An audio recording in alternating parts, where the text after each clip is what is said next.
我係港島東嘅直選議員，所以想反映翻呢段時間呢，我哋嘅街坊最關心嘅幾個問題。咁頭先呢，高醫生就提到呢，人口推算，港島嘅人口會減少，所以就會合併聯網啦。咁但係同時呢，我睇到個人口推算呢，就係港島嘅65歲以上嘅人口呢，到時嘅增長係會拋離成個香港整體嗰條數嘅。咁所以其實人口老化呢條數呢，係唔能夠去忽視，亦都唔能夠純粹講單純因為人口減少就要削減我哋港島嘅一啲資源啊，或者係服務咁。咁所以呢，我都想問下早前亦都係有消息指，甚或者係成個內部文件係流出咗，就係話合併聯網之後呢，東區醫院有幾個服務就係會一係就係削減啦，或者係取消咁。咁所以我想問下當局係咪真係會有咁嘅情況呢？當中包括就係產科急症、急性腦中風、頭部創傷同埋心肌嘅急性心肌嘅梗塞，係咪呢幾樣嘢係會取消或者係會削減呢？咁呢個我相信大家都關心嘅，因為我哋嘅長者多咗嘅時候，可能都有好多呢樣嘅問題。咁第二個問題呢，亦都有好多街坊就話：喂，咁合併咗之後，係咪將港島東嘅資源就抽咗去北都嗰度嚟啊？咁我哋都好支持北部都會區嘅發展，咁點解唯獨淨係抽走港島東嘅資源呢？咁是否呢個佢哋嘅理解係有錯？希望當局都係可以同大家去解釋一下啦。咁而第三點呢，就係第二個實驗醫院發展計劃呢，就係原本東區醫院係會擴建提供500張病床嘅。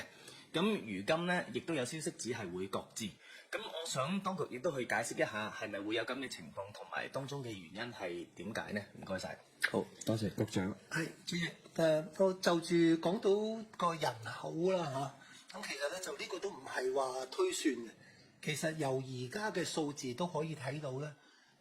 全個港島嚇，其實加埋個人口都係大概係100萬多啲嘅，110萬到嘅嚇。咁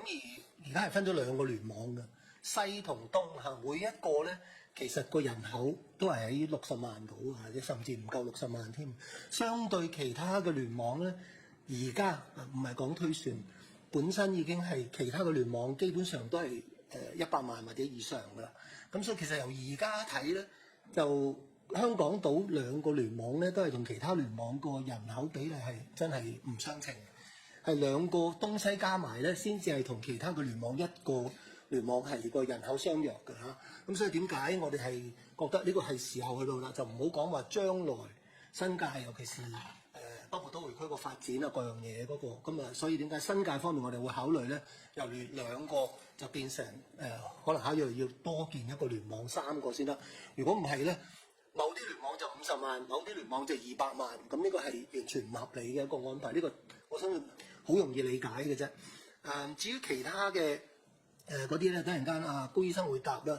就住你話嗰個心肌梗塞係某啲嘅專科服務咧，隨住嗰個醫療嘅技術嘅發展咧，我哋確實有時都要調整嘅。因為呢個係譬如胸痛中心呢個概念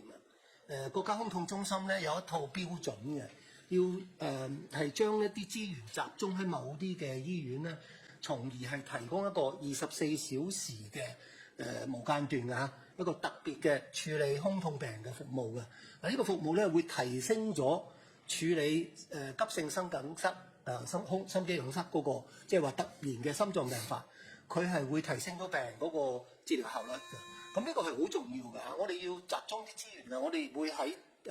考慮邊個地方做胸痛中心嘅時候咧，考慮到個病例同埋病人之間嘅全香港，我哋將來會配置幾多胸痛中心咧，係要做一個整體規劃嘅。高醫生可能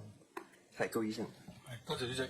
就住頭先梁議員問到咧，我諗好重要一點再重申咧，就係我哋睇嗰個服務配置咧係跟個服務需求嘅。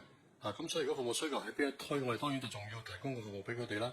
咁亦都頭先局長提到，我哋除咗考慮個人口整體，亦都考慮人口老化、慢性病等等嘅因素。咁所以唔同嘅數據，大家喺文件附件都會見到咧。其實大致上啦，東西兩個聯網加埋咧，就大致上同其他嘅聯網係大致相若。咁呢個係重要嘅，因為如果唔有足夠嘅人口配置，個服務量咧，其實喺提供一個有效高水平嘅服務係有困難嘅。正如頭先局長提到啦，喺成個過程咧，唔單止唔係削減服務啦，我哋係希望能夠提升服務嘅。譬如就好似局長提到急性心肌梗塞咁樣啦，其實而家港島東聯網咧都有困難提供24/7嘅服務急症服務，因為正係人手配置等等咧唔足夠，所以我哋希望透過呢啲整合咧，加強個團隊，加大個團隊咧，先能夠更加好提供嗰個服務嘅。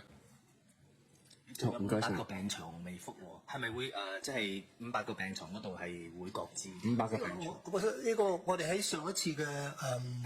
會度討論嗰個第二個，即係關於一條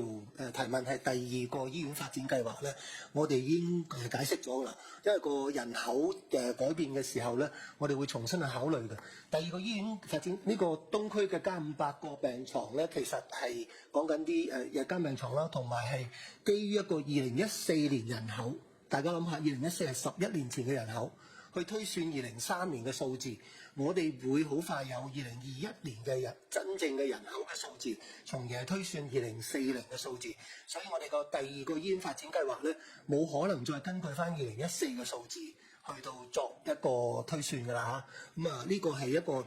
大家都基於一個實際嘅一個情況，我哋會根據2021嘅人口數字出咗嚟之後咧，再去到評估到底第二個醫院發展計劃嗰個優先次序同埋各個項目嘅發展嘅時間嘅。多謝主席。